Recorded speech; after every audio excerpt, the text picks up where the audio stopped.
Welcome to Base by Base, the papercast that brings genomics to you wherever you are. Thanks for listening, and don't forget to follow and rate us in your podcast app.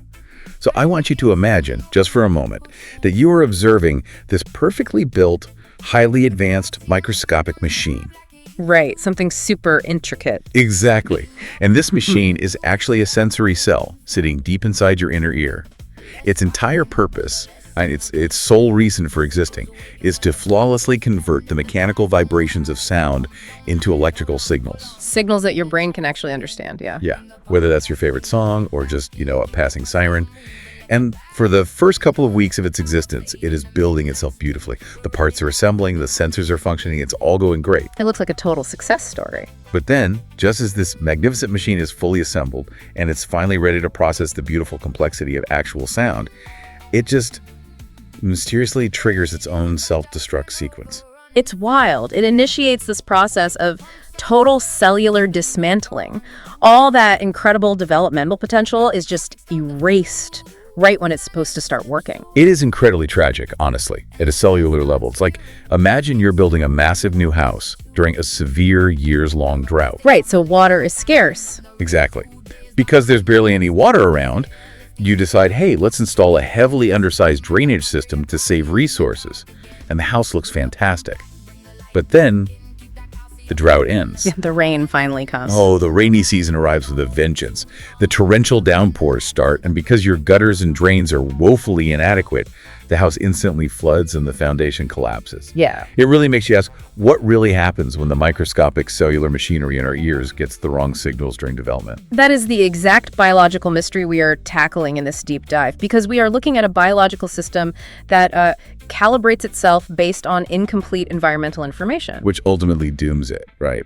Exactly. It dooms it when that environment drastically changes later on. Well, today we celebrate the work of Amanda Bryn Rolseth, Marilyn Berg, Dakota L. Conrad, Benjamin K. Augusta, and Robert Fetty Place at the University of Wisconsin, who have advanced our understanding of inner ear calcium regulation and the mechanisms of deafness. To really understand this microscopic crime scene, I guess, you need to understand how hearing actually works for you on a mechanical level. So inside your cochlea, you have these specialized auditory hair cells. And they aren't literal hair. Right. No, they are crowned with these tiny microscopic bristles called stereocilia. So think of your own ears right now. If a dog barks in the distance, that sound wave enters your ear canal and physically bends these stereocilia. It's kind of like a field of tall grass blowing in the wind. That's a perfect way to picture it. And at the microscopic tips of this grass, there are these tiny trapdoors. We call these the mechanoelectrical transducer channels, or MET channels for short. The channels, got it. Yeah, and the core component forming the actual pore, like the doorway of this channel, is a protein called Tmc1. When the sound bends the stereocilia, the physical tension literally pulls the Tmc1 channels open. There's a mechanical action. Entirely mechanical. And that opening allows charged ions, specifically calcium and potassium, to just rush into the cell. That sudden rush of positively charged ions is the electrical spark that travels to your brain to say, hey, a dog just barked. Okay, so Tmc1 is the gatekeeper here. Yeah. And we know from previous research that mutations in the gene that makes this Tmc1 protein, well, they cause these hair cells to die off. Right, a process called apoptosis. Apoptosis, yeah. And that leads to profound deafness in mice by postnatal day 21. It's about 3 weeks after they're born. But the timeline of that cell death, that's what puzzled everyone, because if you look at these mutant mice really early on, say around postnatal day 6, those mutant Tmc1 channels actually work mechanically. Wait, really? They still work? Yeah. They open and close in response to physical movement, just like normal, healthy channels. Wait, I'm stuck on this timeline then. Because if the channels are supposedly the source of the mutation, but they are mechanically opening and closing just fine at day 6, why aren't the cells dying at day 6? Or are they just, taking 2 weeks to accumulate a toxic buildup, or is something else entirely going wrong? Well, they aren't dying at day 6 because the mutation isn't breaking the physical door hinge, so to speak. the door is open, but they have a fatal flaw. They have a heavily diminished ability to let calcium into the cell. Ah, okay. So the calcium just isn't getting through at the normal rate. And that raises a massive red flag for researchers. Because if the channels are basically functioning early on, but just letting in a bit less calcium, why did the cells suddenly execute a self-destruct sequence 2 weeks later? Okay, let's unpack this because my intuition is screaming that we have a contradiction here. If calcium is rushing in normally, the cell has to pump it back out, right? Oh, absolutely. Otherwise, it becomes toxic. Right. And we know the heavy-duty sump pump responsible for bailing calcium out of the stereocilia is a protein called PMCA2. So if the Tmc1 mutation means that less calcium's entering the cell early on in a mouse's life, why on earth is that toxic? It seems backwards, doesn't it? It totally does. Shouldn't a smaller amount of calcium flooding the cell be like way easier for those PMCA2 pumps to manage? Why would a light trickle of calcium trigger a catastrophic self-destruct later? Right. Well, if we connect this to the bigger picture, you have to remember that biological systems are deeply economical. The cell doesn't want to spend precious energy building massive arrays of these heavy-duty PMCA2 pumps if it doesn't think it needs them. Oh, I see where this is going. Yeah, so the researchers hypothesized that the early lack of calcium, that light trickle, was actually tricking the cell into fundamentally changing its long-term infrastructure. Wow. But, hypothesizing that a cell is making infrastructure changes based on an early drought is one thing. Actually proving it requires looking inside a living microscopic hair cell to count invisible pumps without destroying the whole system. How did they even pull that off? The physical difficulty of what they did really cannot be overstated. First, they needed the right model. They bred mouse models with very specific Tmc1 point mutations. But crucially, they bred them on a Tmc2 knockout background. Meaning they got rid of the backup system. Exactly. They completely removed the backup Tmc2 protein so they could purely isolate exactly what the mutated Tmc1 protein was doing. No interference whatsoever. Got it. So they isolate the bad protein. But how do they actually measure that tiny trickle of calcium? Well, to measure the electrical currents, they use a technique called patch clamping. You take a microscopic glass pipette, which, by the way, is significantly smaller than a human hair, and under a microscope, you have to maneuver this tiny glass tube and gently seal it against the delicate membrane of a single, isolated outer hair cell. That sounds incredibly stressful. One wrong twitch, and you rupture the cell entirely, right? Oh, yeah. But if you get the seal perfect, you can measure the incredibly tiny electrical currents flowing through those single Tmc1 channels. But they didn't just measure the electricity, did they? They literally wanted to watch the calcium entering the cell in real time. They did, and for that, they used a highly specialized fluorescent dye called Fluo4FF. Fluo4FF. Yeah. They loaded this dye into that microscopic patch pipette. And as the dye seeps into the cell's cytoplasm, it remains completely dark. It only activates and lights up the exact moment it physically binds to a calcium ion. Oh, wow, that's brilliant. It really is. By coupling this with high-resolution confocal microscopy, they could mechanically stimulate the hair bundle, open those defective channels, and literally watch the stereocilia glow. Just to quantify exactly how much calcium was making it inside. Exactly. And what they captured with these tools brings us to their first major finding, the sliding scale of calcium correlation. Because they discovered that the exact amount of calcium coming into the cell dictates exactly how many of those PMCA2 heavy-duty pumps the cell decides to build. Yeah, it is a beautifully direct, linear relationship. They looked at a wide range of different TMCO mutations, and they mapped out this perfect sliding scale. So how drastic was the drop-off? Well, if a mild mutation only dropped the calcium flow by a third so, down to 67% of normal, the cell only removed about a third of its pumps.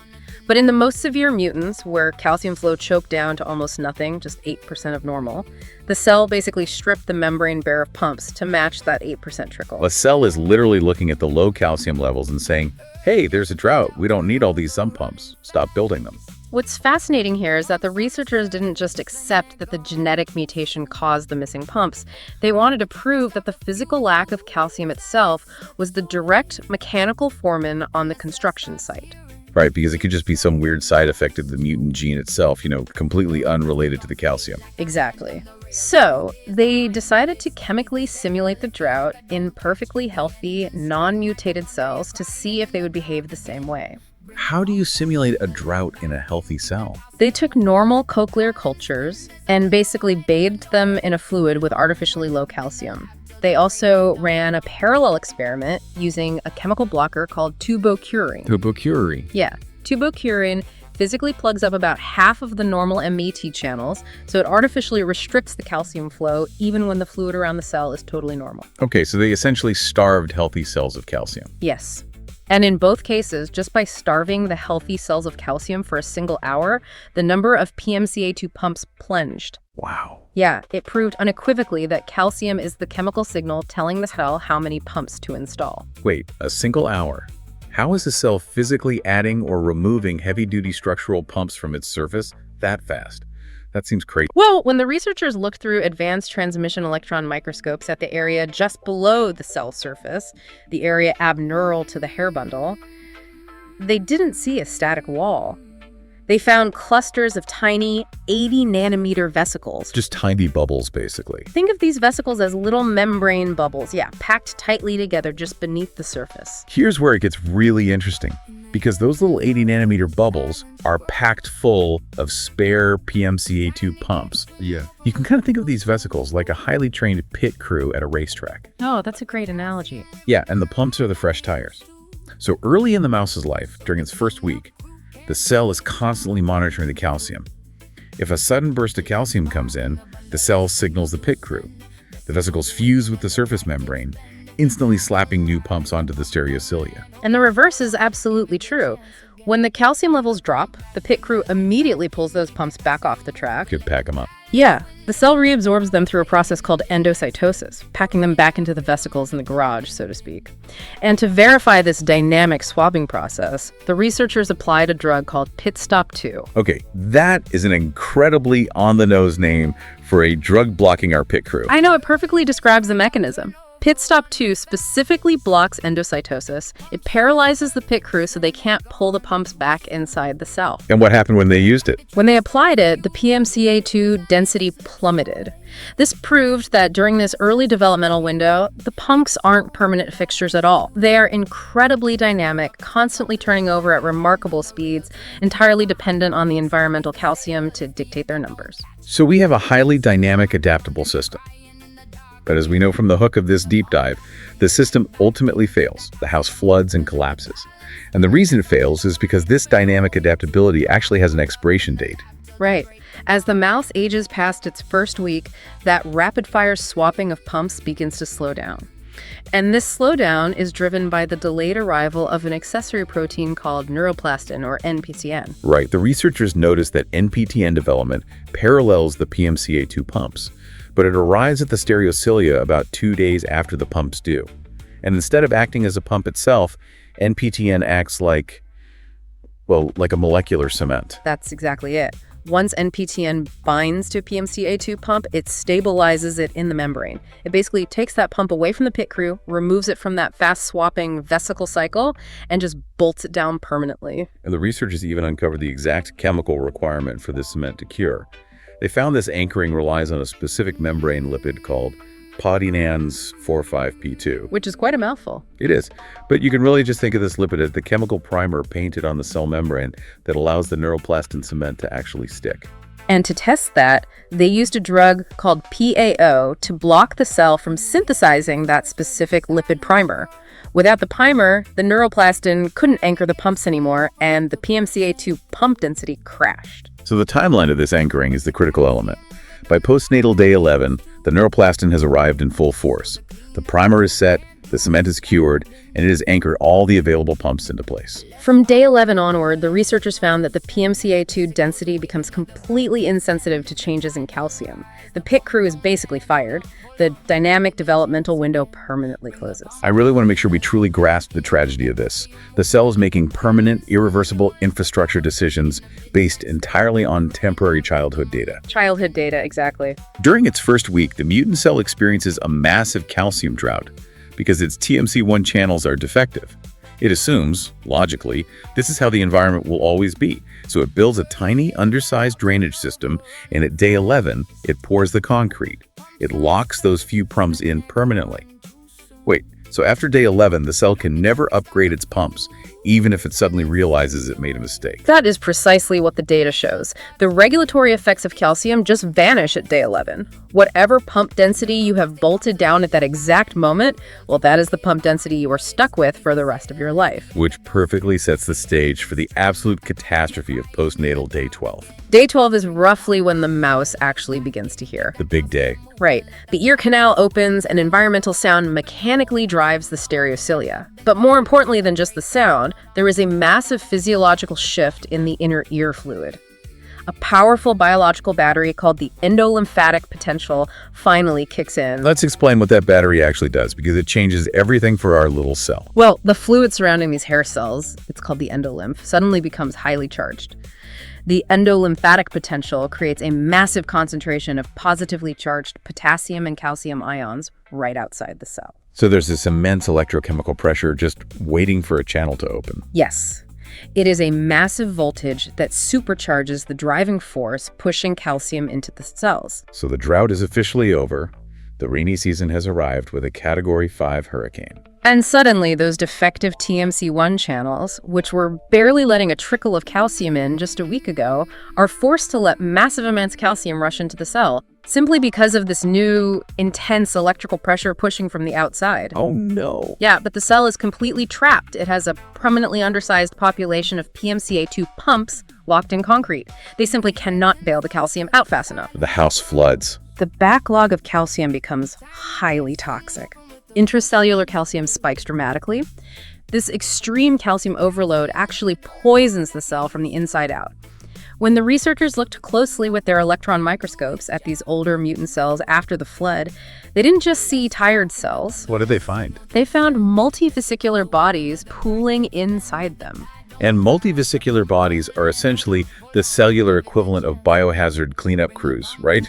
I mean, they are a hallmark of autophagy, where the cell realizes it's fatally damaged and literally starts eating its own organelles. Right. And apoptosis, which is programmed cell death. Exactly. The cell recognizes it is irreparably poisoned by the calcium toxicity, and it deliberately dismantles itself. The entire sensory machine is destroyed, leading to permanent, irreversible deafness. So what does this all mean? Because we aren't just telling a sad story about a microscopic cell making a bad architectural decision. This has massive real-world implications, especially for the booming field of gene therapy. It really does. In recent years, there's been incredible excitement about using tools like CRISPR to go in and fix these Tmc1 deafness mutations in humans. But if I'm tracking the timeline correctly here, does this mean gene therapy is completely useless for these types of deafness if we perform the intervention too late? This raises an important question, and unfortunately, the data points to a very grim reality if clinicians ignore the developmental timeline. How so? If a patient is born with a Tmc1 mutation, their hair cells are going to spend their crucial early development in a severe calcium drought. They will permanently lock in a desperately low density of those PMCA2 bailing pumps. Right. If you wait until they are older, so after hearing has fully onset, after the endolymphatic potential has kicked in and the cells are already drowning in calcium and undergoing apoptosis, to go in and magically fix the Tmc1 gene, it won't work.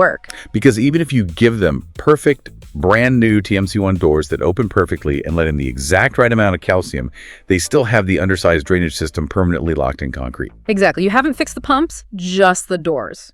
So the cell will just flood even faster. Precisely. Once those pumps are anchored by neuroplastin and that early developmental window closes, the cell's fate is largely sealed. You just cannot reverse the infrastructure. The key takeaway from this deep dive is that timing is absolutely everything. We must intervene with gene therapies during that very early developmental window before the low pump state is permanently hardwired into the cellular architecture. It really reframes how we look at genetic disease. It's not just about having a broken part, it's about how the entire system adapts to that broken part before we even realize what's happening. Yeah, to summarize the core insight of this research, PMCA2 calcium pump density in our auditory cells is carefully calibrated by early calcium influx and then permanently locked into place by accessory proteins like neuroplastin. A literal point of no return. Right. A temporary calcium deficit early in development hardwires the sensory cell for failure, ultimately leading to fatal calcium overload and cell death, when the immense electrochemical demands of mature hearing begin. What does this mean for the timing of genetic interventions in human deafness? Are we missing the critical window by waiting to treat until after symptoms appear? It's the multi-million-dollar question. This episode was based on an open access article under the CC BY 4.0 license. You can find a direct link to the paper and the license in our episode description. If you enjoyed this, follow or subscribe in your podcast app and leave a 5-star rating. If you'd like to support our work, use the donation link in the description. Now stay with us for an original track created especially for this episode and inspired by the article you've just heard about. Thanks for listening and join us next time as we explore more science, base by base.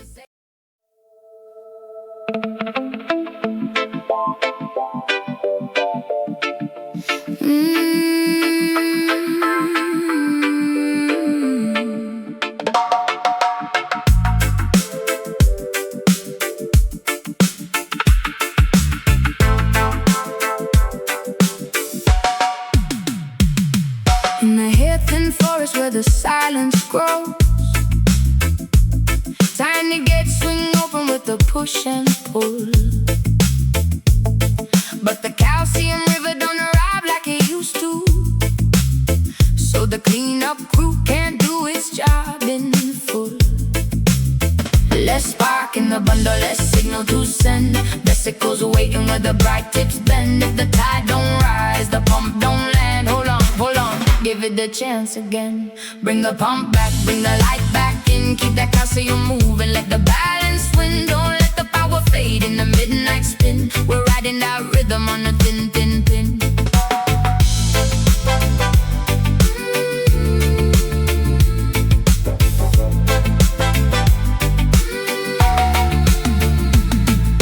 Early days of fragile turnover, running fast. Pumps on the surface, then they're gone too soon. Block the traffic, starve the fuse, and it slips away. And the cell starts hearing its own last tune. Neuroplastin comes late like a hand on the rail. 2 days behind, but it steadies the sail. If the anchor don't catch, the engine strain. Mitochondria crying in the dark again. Bring the pump back, bring the light